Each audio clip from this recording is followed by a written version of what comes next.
The queen's face darkened. Have you lost your mind, Ikenna? You are the heir to the great kingdom of Iowa, and yet you disgrace yourself with a mere slave?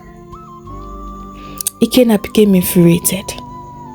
You think she is not worthy to be loved because she is a slave? Is that so, mother? Not by a prince, not by a king. It is a taboo for royalty to have anything with a slave. The queen fired back, matching his anger. Fine, the prince said. How much is she worth?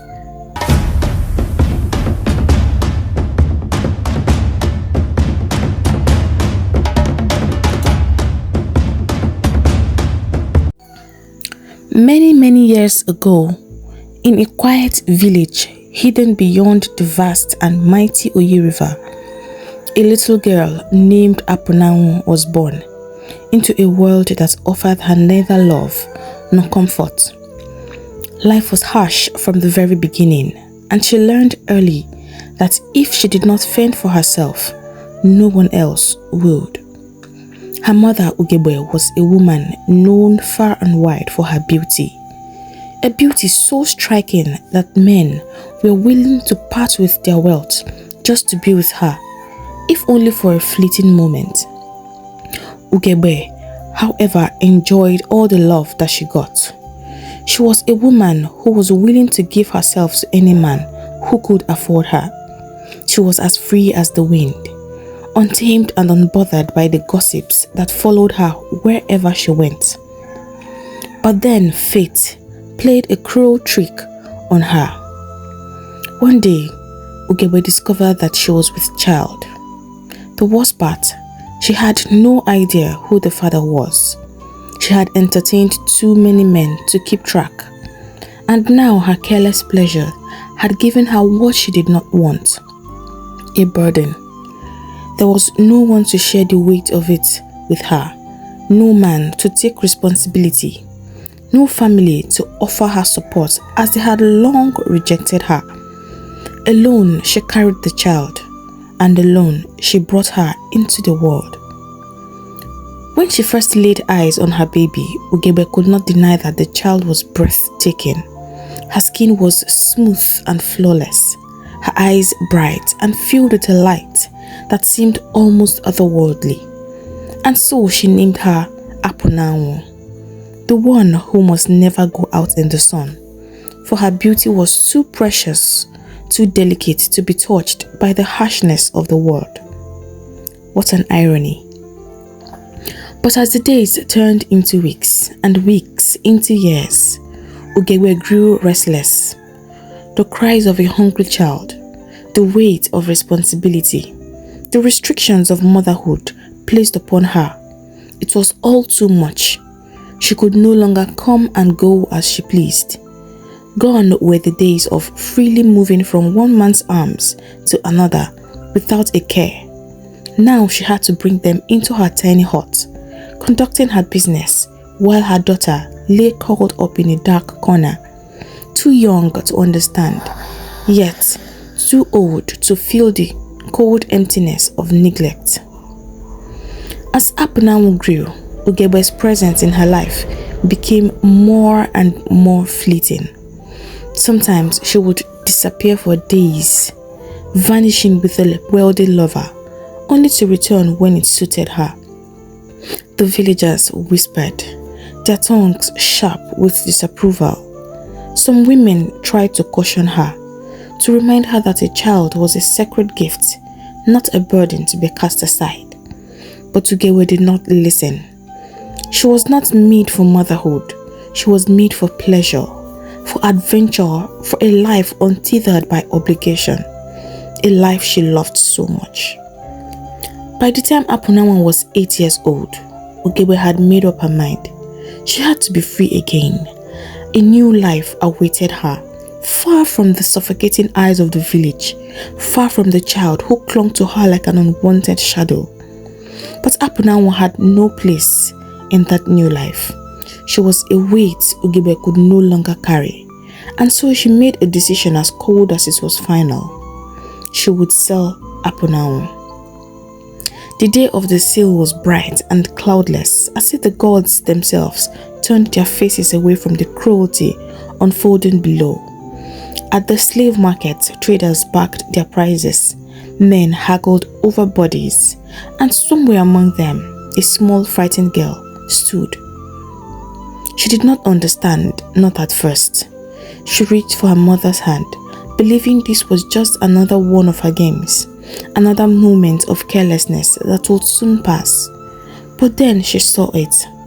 The gleaming gold coins, the way Ugebe's fingers closed around them.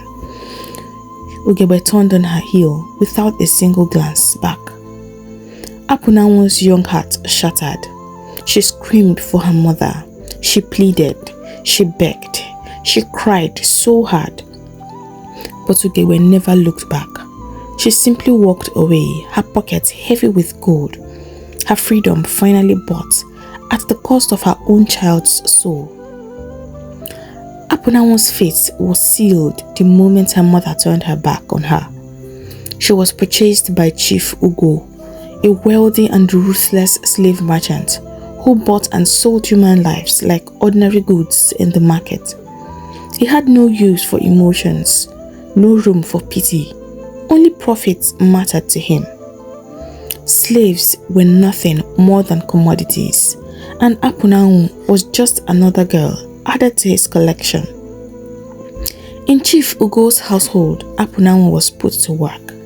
She scrubbed floors until her fingers bled, carried heavy loads that made her shoulders ache, and served the chief's numerous wives and guests without rest. But as the years passed, something unexpected happened. The girl blossomed. The thin, frightened girl who had once been cast away like an unwanted baggage grew into a maiden of rare beauty. Her skin was smooth, her figure graceful, her eyes sharp and filled with silent fire. She was a vision, a beauty to behold, just like her mother Ugebe. Chief Ugo noticed.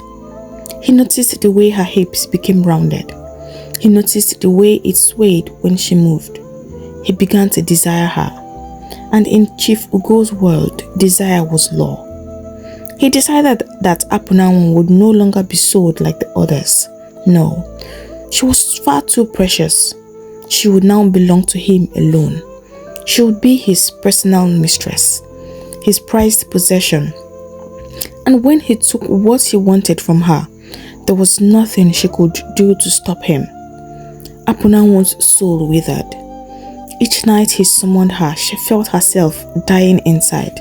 She despised him, loathed the way he touched her, hated the way he forced himself into her life and her body. And what sickened her the most was the terrifying realization that she was walking the very path she had sworn never to tread, the same path as her mother, Ugebe. But Apunanwu was not her mother.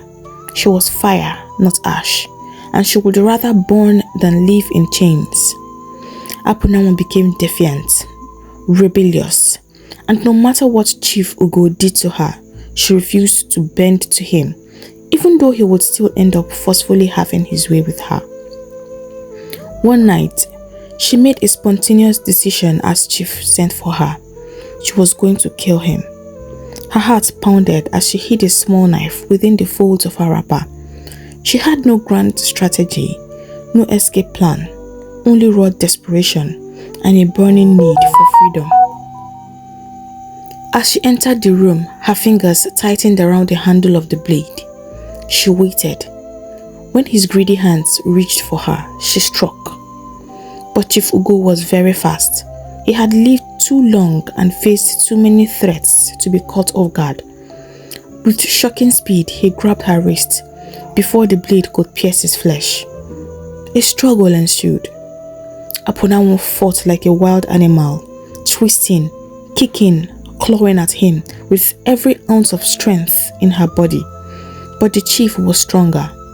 With a forceful twist, he wrenched the knife from her grasp and threw her to the ground. Rage contorted his face. You dare try to kill me? He bellowed. His voice shook the walls, summoning his guards into the room. Without hesitation, he commanded them to take her away and teach her a lesson she would never forget. That night, pain became her world.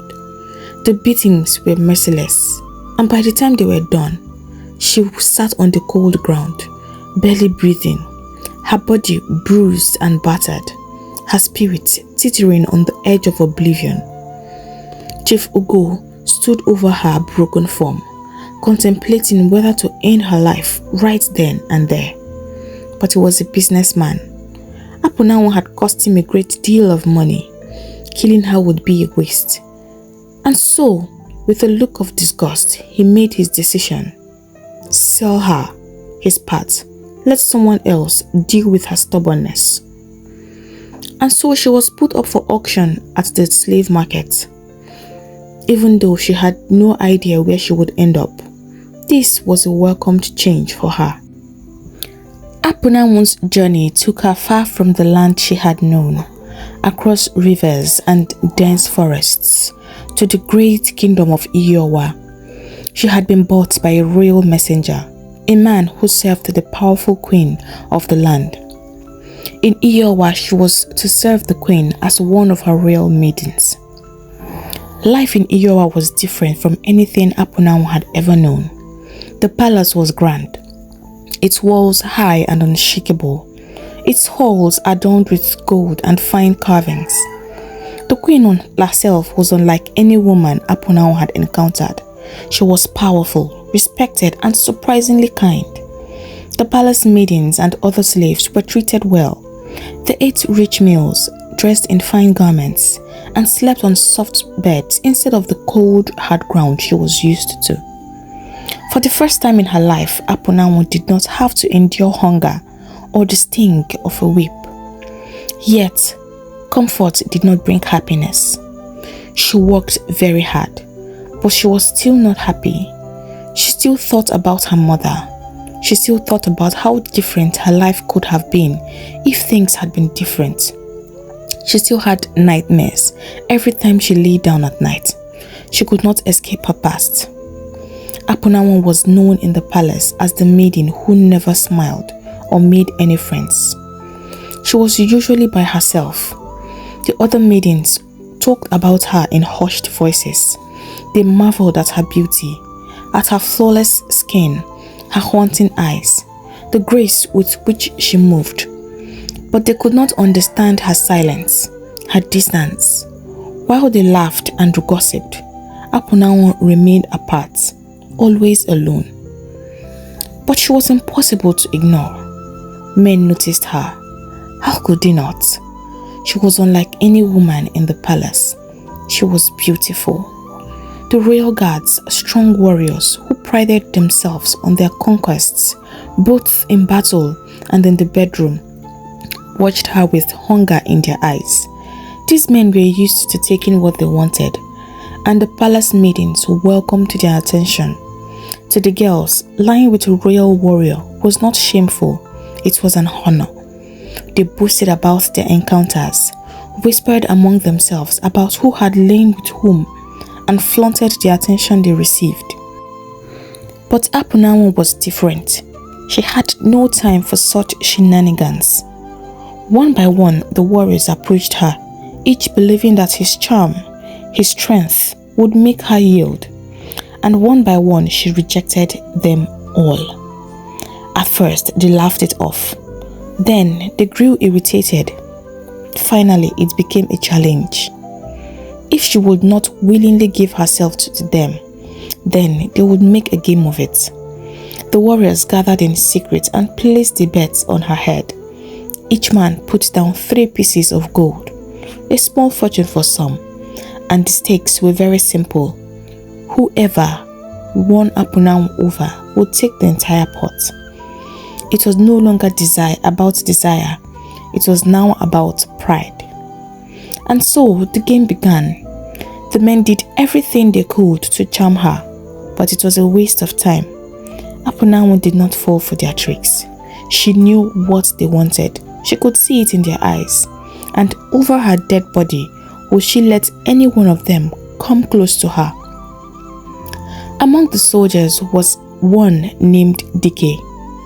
Dike had an insatiable desire for women, and while others thought they were having fun, Dike was not.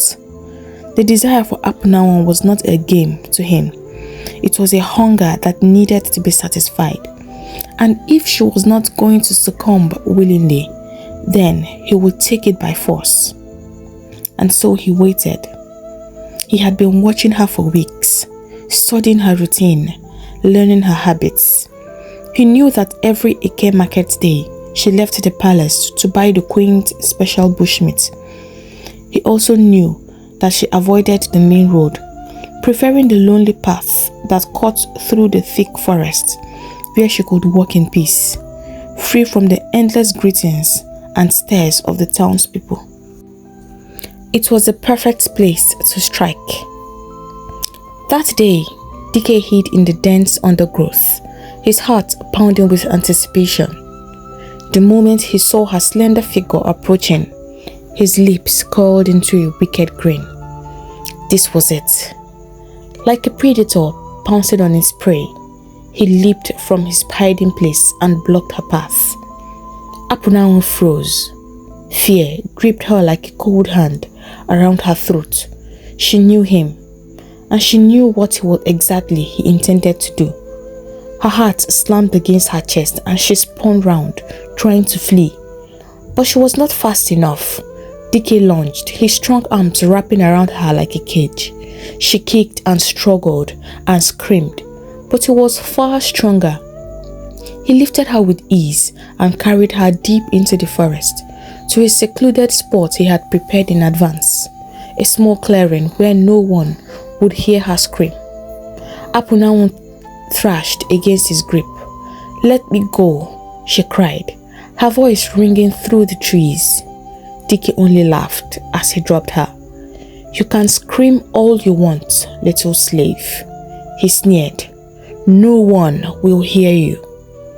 Apunanwu scrambled backward, her heart racing. Dike stood over her. "You think you are too good for us, don't you?" he spat. "So because you are beautiful, you think you are better than the other maidens, that you can reject us like we are nothing, eh?" He bent closer, his voice dropping to a dangerous whisper. "Today, I will show you that you are no different from them. You are nothing but a slave." Apunanwu's body trembled. She tried to plead. She begged him to let her go, swore she would never speak of this if he spared her. But the gleam in his eyes told her that her words meant nothing to him. Her fear hardened into rage. She would not go down without a fight. She clawed at the dirt beneath her, searching for a rock, a stick, anything she could use as a weapon. Her muscles tensed, ready to fight with every ounce of strength she had. Then, just as Dike was about to lunge, a powerful voice cut through the air. "Dike!" Both of them froze. Dike turned sharply, his eyes wide with shock. Standing a few feet away, his expression thunderous, was Prince Ikenna, the crowned prince of Iyowa. Apunanwu's breath caught in her throat. She had never seen the prince before, but there was no mistaking who he was. He carried himself with the air of a man born to rule, his tall frame radiating authority. His piercing eyes burned with fury as they locked onto Dike. The prince's presence alone was enough to make Dike stumble back in fear. "My prince," Dike stammered, his voice shaky. Prince Ikenna took a step forward, his face like a storm cloud. "This nonsense must stop," he muttered under his breath. He had been returning from a short trip to a neighboring village. Like Apunanwu, he had chosen the secluded path to avoid unnecessary interactions, too many people bowing, too many greetings. But as he neared the palace, he heard the unmistakable sound of a woman screaming. He paused, listening. Then, when the cries came again, his blood ran cold. Without hesitation, he He tied his horse to a tree and rushed towards the source of the noise, his instincts leading him straight to this horrific scene. The sight before him made his stomach churn. Dike, a warrior of Iowa, towering over a defenseless maiden, his intent clear. It was unacceptable, unforgivable. Dike dropped to his knees. "My prince, please." "Silence!" Prince Ikena's voice cut through the air like a blade. Dike flinched. "You should be ashamed of yourself." The prince seethed. "You are a warrior of this kingdom, Dike. A man sworn to protect his people. And yet, here you are, preying on a helpless maiden." Dike shook his head frantically. "My prince, I swear, I would never do such a thing to a maiden. But she is only a slave." Prince Ikena's eyes flashed dangerously. "And what difference does that make?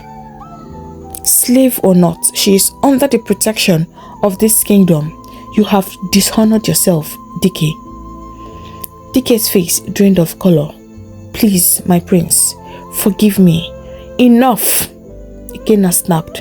"You will be punished for this disgraceful act. Now, leave my sight before I change my mind about letting you live." Dike did not hesitate. He scrambled to his feet and ran, disappearing into the trees without another word. Prince Ikena exhaled sharply, then turned his gaze to the young woman before him. "What is your name, and how did this happen?" he asked, his voice softer now. Apunanwu swallowed hard, lowering her head in respect. "My name is Apunanwu, my prince. I was on my way to Ike Market to fetch bushmeat for Her Majesty when he attacked me." The prince studied her for a long moment. He could see the fear still lingering in her eyes, the way she hugged herself tightly, as if trying to hold herself together. "I'm sorry for what happened to you," he said finally. "Dike will face the consequences of his actions. You have my word." Apunanwu nodded, though her heart still raced. "Thank you, my prince." Prince Ikena hesitated for a moment, then gave her a final nod. "Go on. Finish your errand. You are safe now." With that, he turned and continued on his way. Apunanwu remained still for a moment, watching as he disappeared into the trees. She had been saved, but the encounter had left a mark on her, a feeling she could not yet name. And though she did not realize it, this meeting would change her life forever. That evening, Prince Ikena returned to the palace, his mind still restless from the events of the day. He had encountered many injustices in his lifetime, but what Dike had attempted to do to that maiden disturbed him in a way he could not explain. As soon as he arrived, he wasted no time in summoning the palace guards. "Take Dike," he commanded, his voice firm. "Lock him in the royal prison for 3 months." The guards exchanged glances, but did not dare to question his orders. "Let this serve as a warning," the prince continued, "to every warrior, every guard, and every man in this kingdom. A man that preys and forces himself on a woman is nothing but an animal and will be treated as such. Let it be known today that such abominable acts will not be tolerated in this kingdom." Dike, who had been dragged before him in chains, trembled in fear. "My prince, have mercy, please," he begged.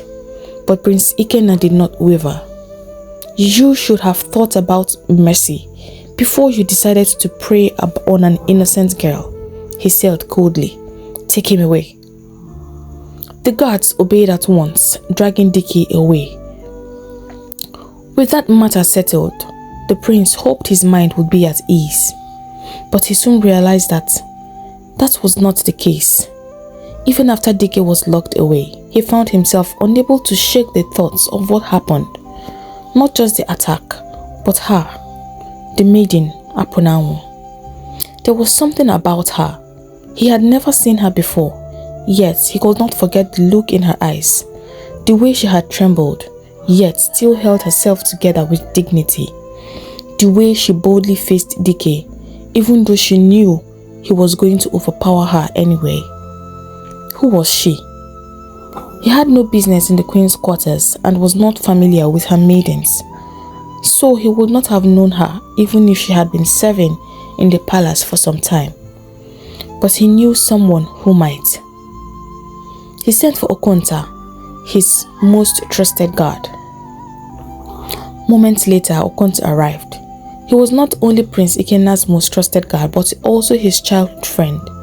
If there was anyone who would know about the palace maidens, it was him. Okonta bowed. "You sent for me, my prince." "Yes," the prince leaned forward. "Tell me, Okonta, do you know a maiden named Apunanwu?" At the mention of her name, Okonta's eyes lit up with excitement. "Ah, my prince, that girl is a mystery to us all," he chuckled. "So even you have noticed her?" Prince Ikena frowned slightly. "What do you mean?"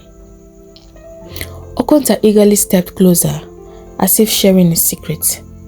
"My prince, almost every warrior and palace guard has tried their luck with her, including me.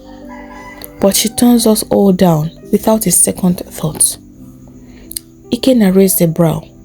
"She rejects all of you?" "Yes," Okonta confirmed. "In fact, I heard that the warriors even placed a bet on her head. Whoever could win her over would take the pot of gold they all contributed." The prince's frown deepened, understanding dawning on him. Ikena found this surprising. The palace was a world of its own, where servants, slaves, and warriors often formed attachments, some fleeting, some lasting. But a maiden who had rejected every advance for months, that was unheard of. "I swear, my prince," Okonta continued, "there is something mysterious about that girl.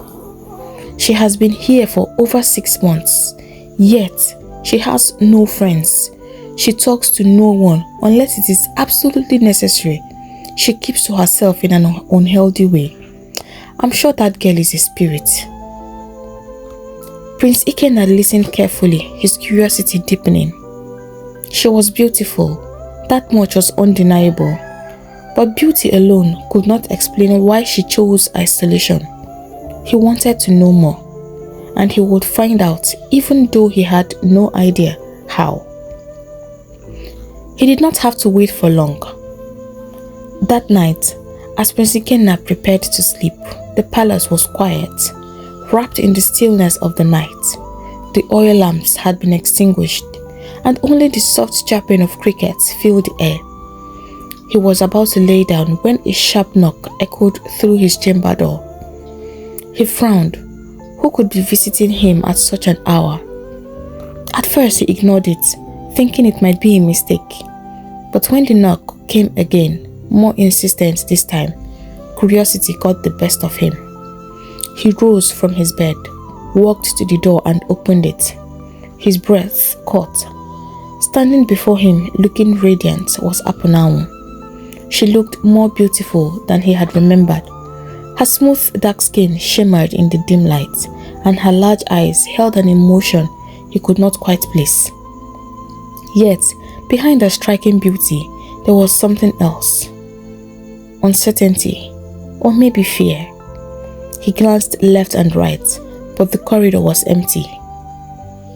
"What are you doing here?" he asked, lowering his voice as he let her in. Apunanwu shifted uncomfortably, her hands gripping the edges of her wrapper, as though unsure of herself. "My prince," she began, her voice soft, "I came to thank you for saving me today." She took a deep breath.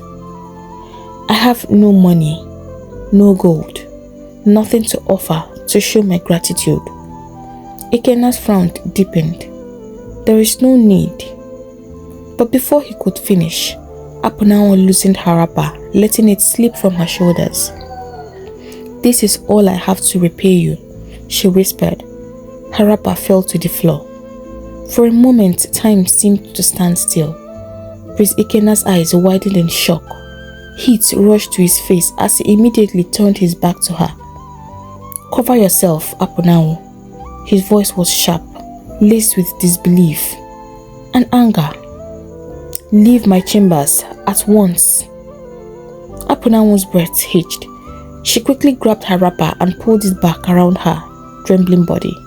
She had expected him to take what she offered, just like every other man had always tried to. But he hadn't.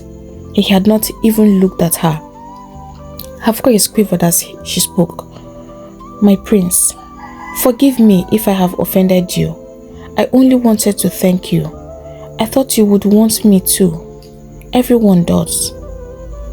The weight of her words settled heavily in the air.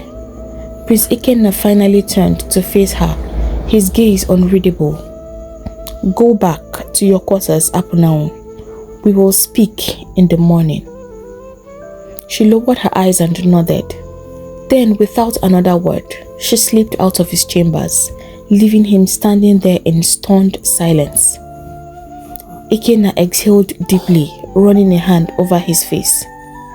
He could not believe what had just happened.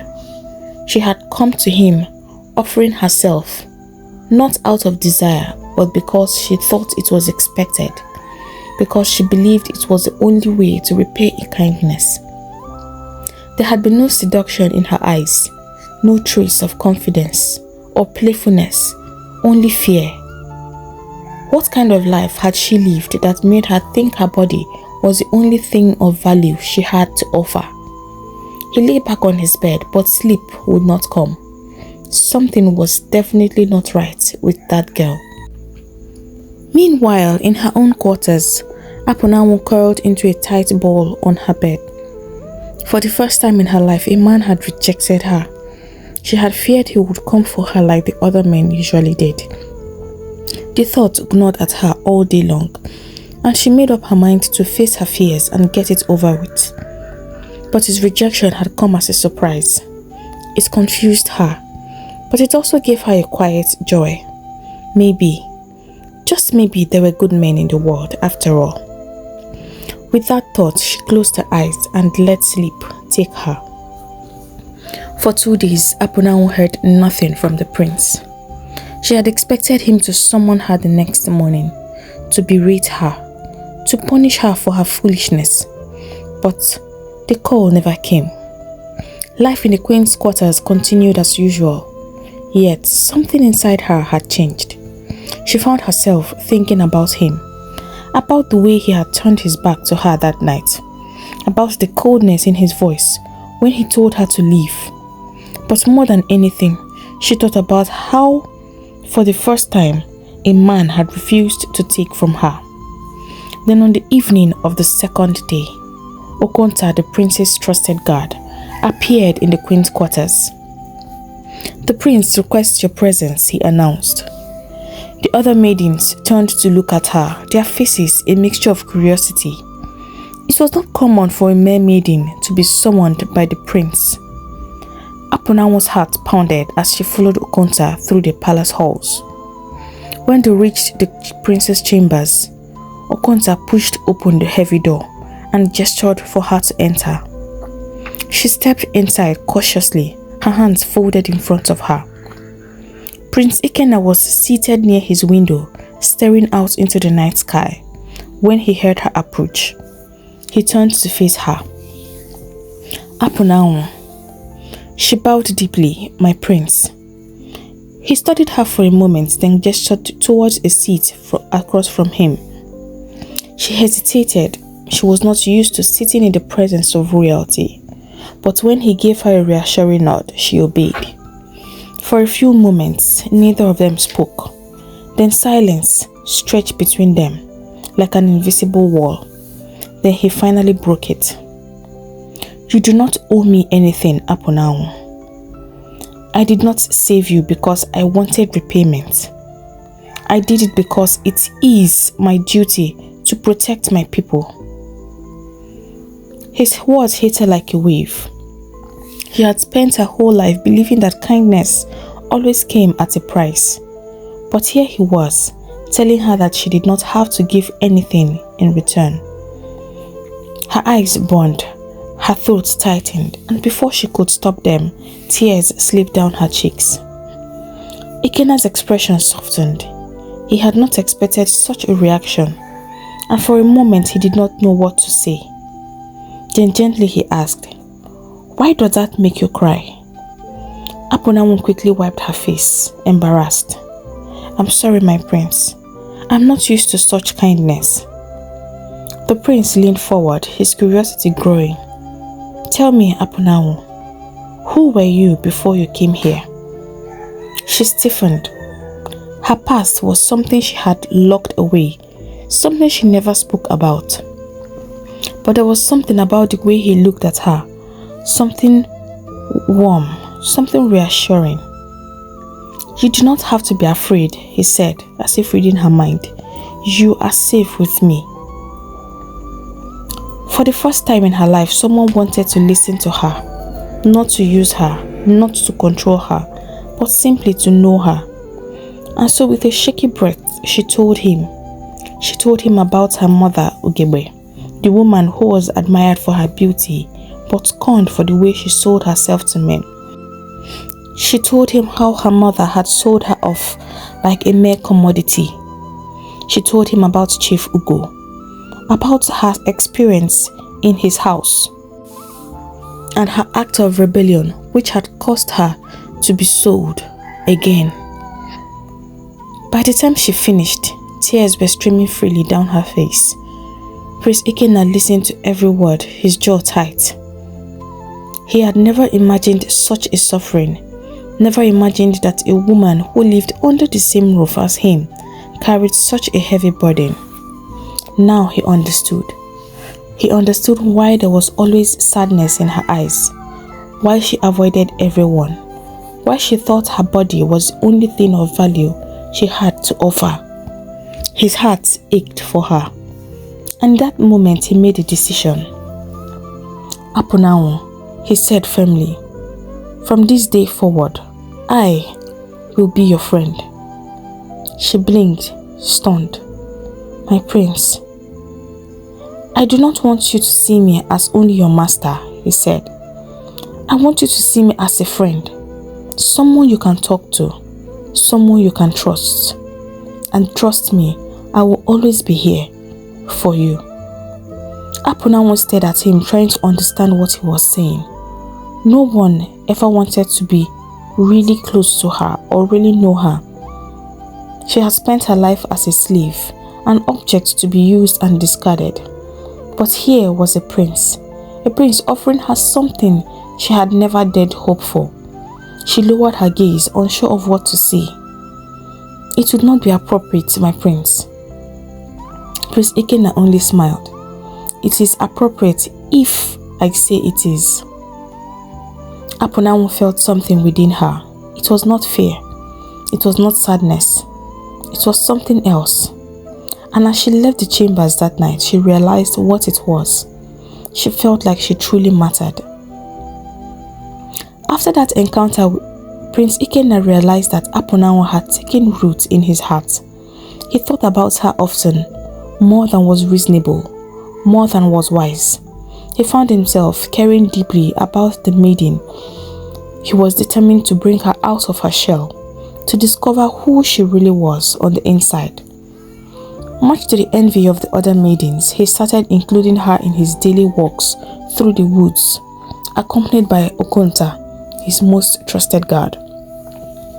At first, Apunanwu had been hesitant, unsure of how close she should allow herself to get. But as the days went by, slowly, the walls she had built around herself began to crumble.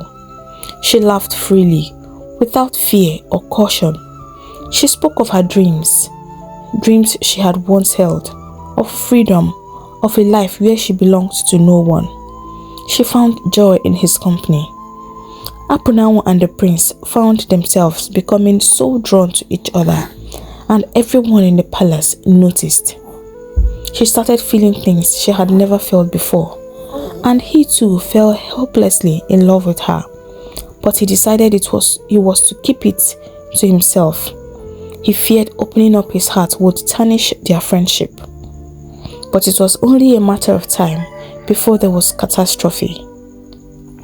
Rumors began to circulate through the palace. The maidens could not help but gossip. They all had eyes and could see that there was something going on between the prince and Apunanwu. It soon reached the queen's ears, and she was livid. She summoned her son to confirm that it was true. Prince Ikenna, being not just a man, but also the heir to the throne, saw no reason to hide his feelings before his mother. "Yes, mother, it is true. I care for Apunanwu," he said, his voice unwavering. The queen's face darkened. "Have you lost your mind, Ikenna? You are the heir to the great kingdom of Iyowa, and yet you disgrace yourself with a mere slave?" Ikenna became infuriated. "You think she is not worthy to be loved because she is a slave? Is that so, mother? Not by a prince, not by a king.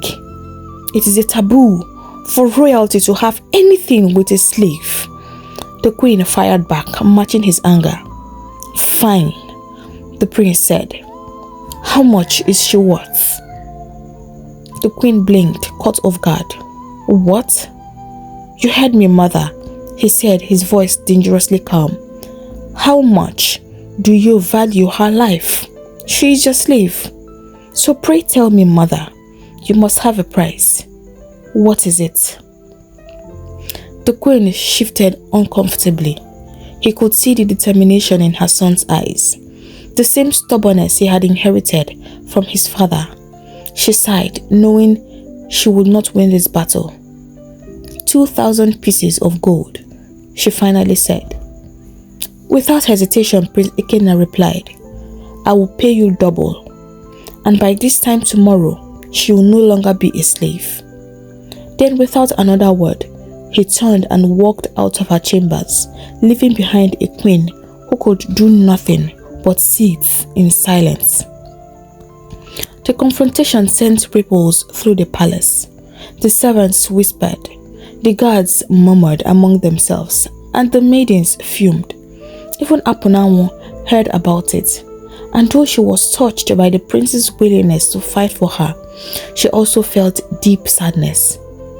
Why must he go through all this because of me? That evening, she waited for Okonta to come fetch her for their usual walk, but he never came. The prince did not leave his chambers, and she knew that everything was not well. When night fell, she stole through the quiet corridors of the palace again, climbed the steps to his chambers once more.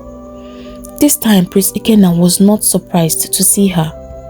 She stood before him, her heart pounding. "My prince, I'm sorry for what happened."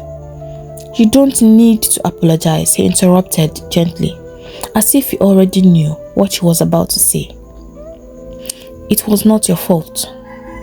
He lowered her gaze, unsure of how to express the emotion swelling inside her. "But why?" she asked finally. "Why what?" he asked, feigning ignorance. "Why did you offer to buy me?" Prince Ikenna took a deep breath. He had kept his feelings hidden long enough. Now there was no use pretending anymore. "Because I love you, Apunanwu." Her breath caught in her throat. "I don't know why or how it happened," he continued. "But I do. I want you to be mine, not as a slave to her master, but as a woman is to her man. I want to belong to you as much as I want you to belong to me." Tears welled up in Apunanwu's eyes. This was too much, too good to be true. "But I am a slave, my prince," she whispered. "I am not worthy of you. The queen is right. You should find a respectable woman and settle down. I am nothing." Prince Ikenna took a step closer, his eyes dark, burning with emotion. Is that what you truly believe? That you are nothing? She turned her face away, but he did not let her hide. Look at me, Apunanwu, he said, his voice softer now. Look into my eyes. Tell me to my face that you feel nothing for me, that your heart does not race when I am near, that you do not wish, even for a moment, that we could be together. Apunanwu could not speak because the truth was terrifying. She did feel something powerful, something that made her weak and strong at the same time. But she was afraid that this was all a dream, afraid that one day she would wake up and it would all be gone. Prince Ikenna sighed as if he understood the battle raging inside her. He took one last look at her, then spoke the words that shook her to the core. Tomorrow, you will be a free woman, he said. I will pay for your freedom. You can do with it as you please. Then he turned away. Good night, Apunanwu. That night, Apunanwu did not sleep. She lay on her mat, staring at the wooden ceiling of the maiden's quarters, her heart thudding in her chest. Tomorrow, you will be a free woman. The prince's words echoed in her mind over and over again. She should have been overjoyed. Freedom was the one thing she had always dreamed of. But why did it feel so terrifying now? Why did it feel like a heavy weight had settled in her chest? She turned to the side and called herself into a ball. Her lips trembled. A part of her wanted to run to him, to hold him, to say she felt the same way. But another part of her was drowning in fear. He was a prince, the heir to the throne. She was a slave, the daughter of a prostitute who had abandoned her. Could love truly erase the past? Could it change who she was? She closed her eyes, willing herself to sleep, but sleep never came. Morning came too quickly. The palace bustled as the sun rose, but inside the queen's chambers the air was thick with tension. The queen sat rigidly on her cushioned seat, watching as the servants counted out the gold coins Prince Ikenna had sent. 4,000 pieces. Take it away, she snapped, waving the servants off. When they were gone, she turned to her most trusted handmaid, Urema. That girl, Apunanwu. She has bewitched my son. My queen, perhaps this is just a passing fancy, Urema offered hesitantly. The queen scoffed. You think so? He paid double for her freedom. Do you know what that means? She leaned forward, lowering her voice. It means he is willing to defy me. It means he is serious. Urema swallowed hard. What do we do now, my queen? The queen shook her head. There is nothing we can do. She is now a free woman. There is no law forbidding them from being together. Besides, the prince is as hard-headed as his father. We can only watch and pray that whatever he thinks he feels for her goes away very soon. Meanwhile, Apunanwu stood in the courtyard, her hands trembling as the royal scribe presented her with the parchment that declared her a free woman. The ink glistened in the morning light, the wax still warm. It's done, the scribe announced.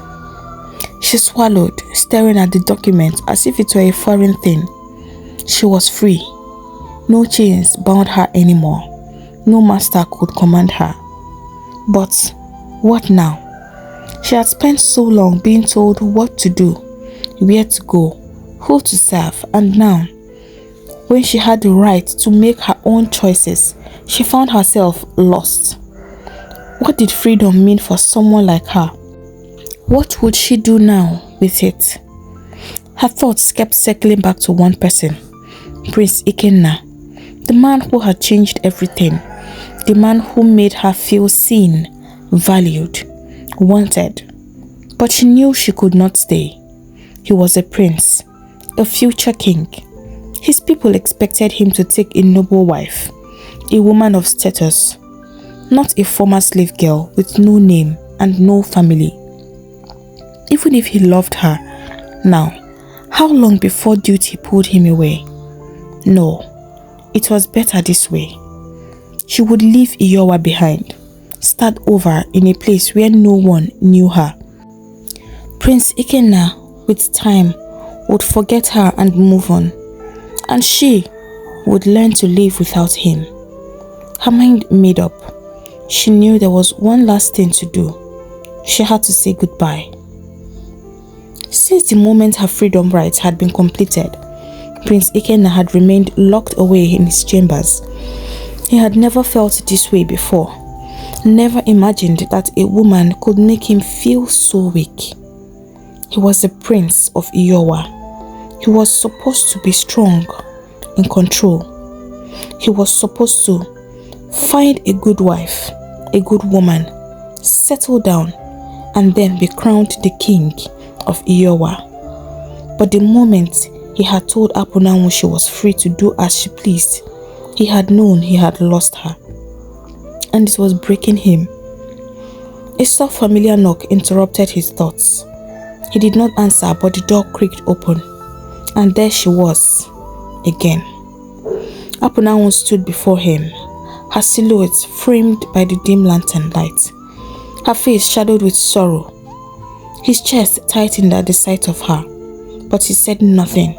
He only stared, waiting, hoping. She took a deep breath and spoke. "I came to thank you," she said softly, "for everything, for saving me, for making me see my worth, for giving me back my freedom."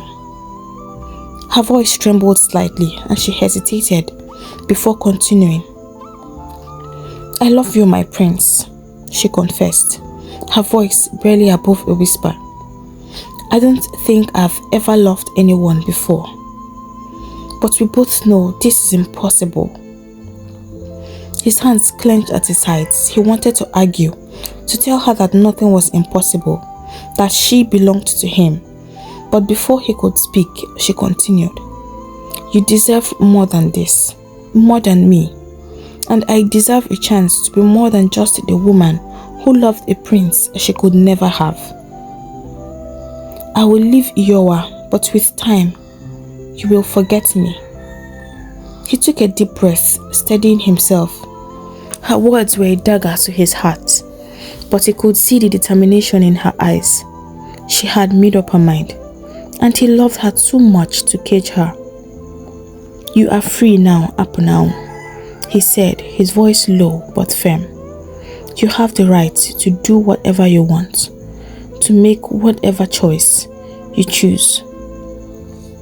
She stared at him for a long moment, searching his face, hoping, praying for something, a sign, a plea, anything to make her stay. But it never came. So she bowed her head, whispered a quiet "Goodbye, my prince," and turned to leave. As the door closed behind her, Ikenna felt his chest tighten with a pain he had never known. A single tear slipped down his cheek, but he quickly wiped it away. A king does not cry, he told himself. A king does not cry. Apunanwu returned to her quarters, her heart heavy, her hands trembling as she packed the few belongings she had. Every part of her ached. She had hoped foolishly that he would stop her, that he would tell her nothing else mattered, that he loved her enough to defy the world for her.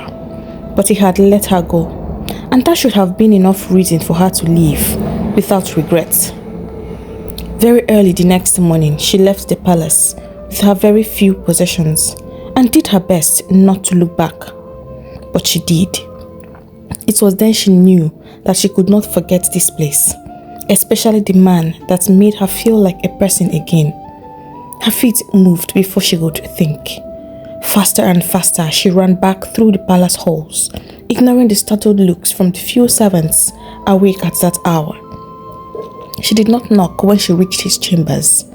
She pushed the door open and stepped inside, breathless.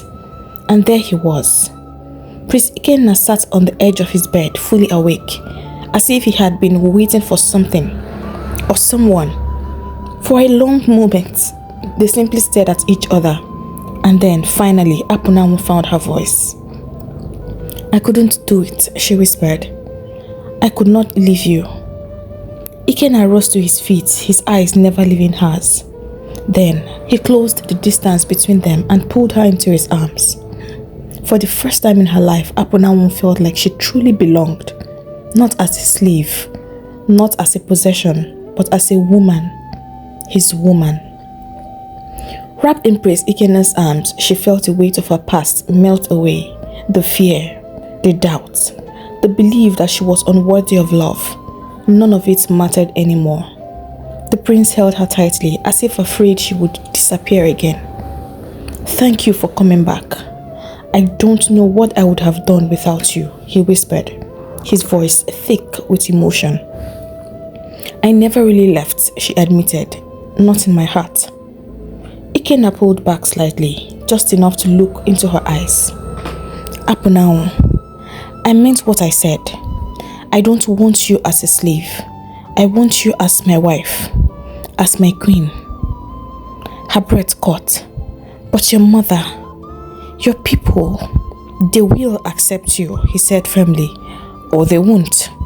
But either way, it's my choice to make." Tears welled up in her eyes, but this time, they were not from pain, they were from joy, hope, love. And so the prince and the former slave girl defied the odds. At first, the kingdom of Iyowa resisted the idea. The queen was furious. The elders grumbled. The people whispered. But with time, slowly, hearts softened, eyes opened. The queen too relented. She saw that nothing could change her son's mind. And so, in a grand ceremony befitting a king, Apunanwu and Prince Ikenna were joined together as one. And when she stood before him in the same courtyard where the kings of Iyowa had been blessed for generations, she finally understood what freedom truly meant. It was not just the ability to live, it was the power to choose.